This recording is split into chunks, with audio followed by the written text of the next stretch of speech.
Live from downtown Detroit, Local 4 News at 6 starts now. For one local church, it's all about perseverance and giving. The Greater Philadelphia Tabernacle of Highland Park literally saw its roof implode earlier this year. That story topping Local 4 News at 6. Glad you're with us. I'm Devin Skillian. I'm Kimberly Gill. Poor construction caught up with the members, and they struggled along with that collapsed roof for months. Yet, while trying to figure out how to build a new church, the pastor and his wife decided to continue the church's community service programs. Local 4's Rod Maloney is live there tonight with the story. Rod. Good evening, Kimberly and Devin. We're at the corner of Kendall and Lincoln, right here in Lincoln, in Highland Park. Sorry about that. Take a look here. This is an empty lot, and you're thinking, okay, what's that all about? Well, this used to be the church here, but demolition crews moved in this week to knock it down. Ask any pastor, and they're going to tell you that the church isn't the four walls, it's the people who make up the community. And that's why we're here tonight, because the giving on a large scale happens here tomorrow. The once proud Greater Philadelphia Tabernacle Church looked like this for 30 years. Then last May, the roof gave way, and for months, the steeple tilted over farther than the Leaning Tower of Pisa, and the mess atop never got better. Rather than fret, though, about when or whether the church would get rebuilt, Pastor James Cook and his wife Tiffany decided to lead a caravan north the next Sunday. Matter of fact, when the church failed that Friday, we met here in the parking lot and went to Saginaw to another church. Took months for the insurance company to decide the remaining trusses weren't stable either. So this week they knocked the old building down. Pastor Cook with his message to his parishioners, who now go on to church over on Myers and Puritan. Keep faith in God. He never left us. He's not going to leave us. The word of God say he never leave you or forsake you. Through this temporary process, we're still going forward. We didn't lose faith. We didn't lose focus. We didn't waver. We just continued on to do what it is that we needed to do for the community. It didn't, stop us. And when you don't think of those walls as your church, the mission becomes clear. And tomorrow, they're going to fill an empty lot with... We giving away everything: book bags, household items, bikes.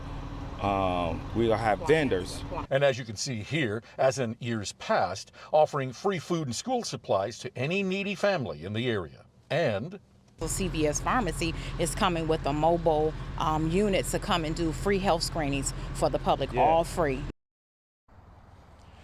And so this goes tomorrow, noon to 5 here. 74 Kendall Street, Highland Park is the address on the church. Again, Kendall and Lincoln here in Highland Park. Back to you. And so, Rod, what about the building? Will they get a new church? Yes, it turns out they had insurance. The insurance is, in fact, accepting the claim. And so they say they've got the architects already in motion. They expect to have the church built in 8 to 10 months. Well, that's wonderful news. Okay, Rod, we appreciate it. We're following some breaking news from Detroit's west side right now. That's where 2 people are in the hospital after a shooting happened in the area of Schaefer and Joy Road. Investigators say when officers got there to the scene, they did not find any victims until moments later when the 2 males arrived at a nearby hospital shot. One of the victims is in critical condition. The other is in temp serious condition. Stay with clickondetroit.com for more updates. 2 people are recovering in a hospital after a shooting in Belleville. Police say a man and a woman were shot shortly after 11 p.m. last night in the city's downtown area, right there on Main Street. Happened between 3rd and 5th Streets. Investigators believe the gunfire may be connected to a stolen car that they were pursuing right about the same time. The male victim is in critical condition, the female victim unstable at this hour. Police in Detroit are asking for your help identifying a man accused of breaking into multiple vehicles. The string of vehicle break-ins happened near the intersections of Lafayette Street and Beaubien Boulevard and River Place and Talon Center Drives. Investigators say this man breaks into cars, steals items, and flees in a silver-colored SUV. A $500 reward is being offered for information in the case. If you know anything, call police. Scammers are targeting Michiganders who collect unemployment. They are sending text messages encouraging you to take action to continue, that the benefits keep coming, but it's nothing more than a scam. Concerned investigator Hank Winchester live with more on this and more on how this one works. Hank. Yeah, Devin, these scams have been happening a lot when we are talking about UIA. Here's the latest scam that you need to know about and how to protect yourself.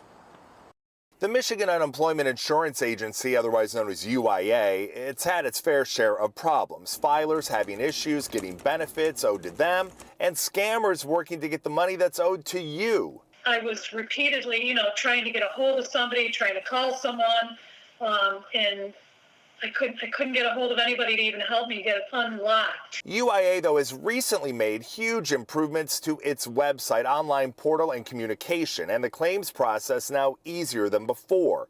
But stopping the scammers from coming for you, it's still an issue. You have to be very vigilant on who is calling you and what their reasoning for it is. In a new scam, we're told those who collect currently are receiving text messages that appear to be from UIA, encouraging you to share your personal information in order to continue your benefits.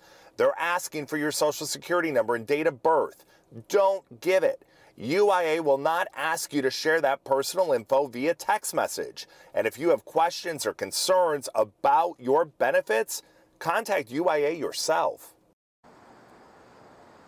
We had this issue with the IRS, people receiving text messages that appear to be from the IRS asking you for personal information.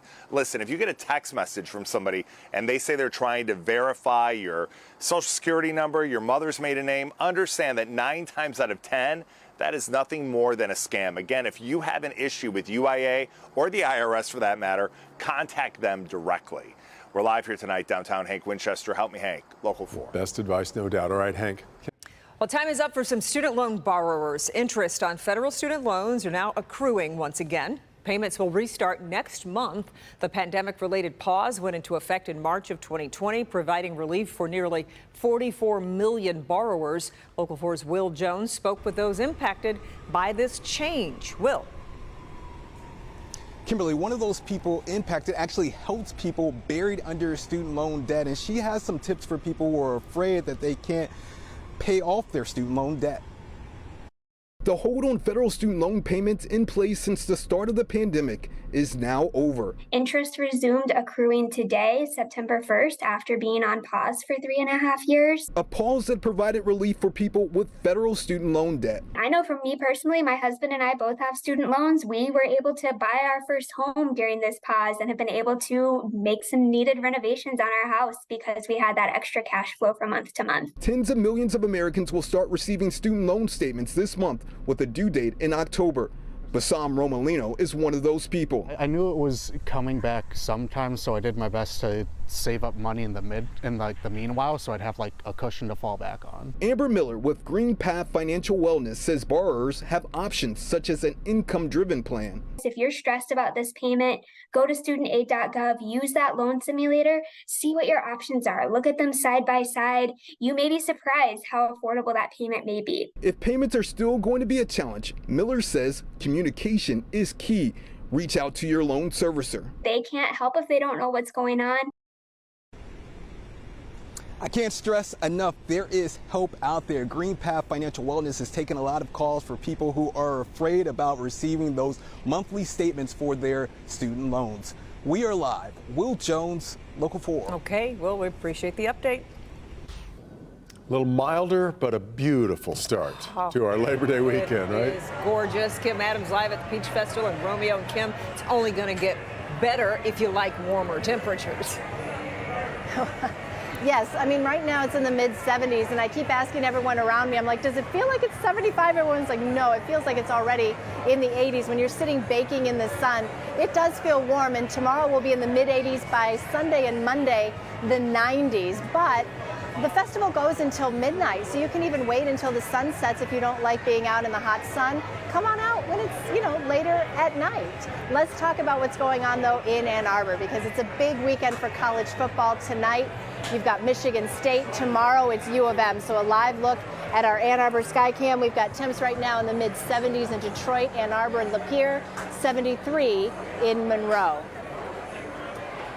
East Carolina versus Michigan tomorrow. Kickoff is at noon, and it's going to be hot. You definitely want your sunscreen. 10 a.m., 71 degrees, nice for tailgating, but by the time the game starts, well into the 80s. By 3 o'clock, 85 degrees. The humidity is going to be going up this weekend as well. So the weather story, 90s return, not just on Sunday and Monday, but all the way through midweek. Chance of rain late in the week, And Labor Day, we do have to talk about near record heat. But right now, I started the 4 o'clock show with water. 5 o'clock, I had lemonade. It's happy hour. I'm not going to, but we're going to talk about all of the peach-infused alcohol that they have here at the Peach Festival throughout the weekend. Not me, but we'll find some people to sample it. Oh, come Yes, on. asking for Yeah, a I'm sure friend. you do. I understand. Drink. Yes, I know you know. I can't.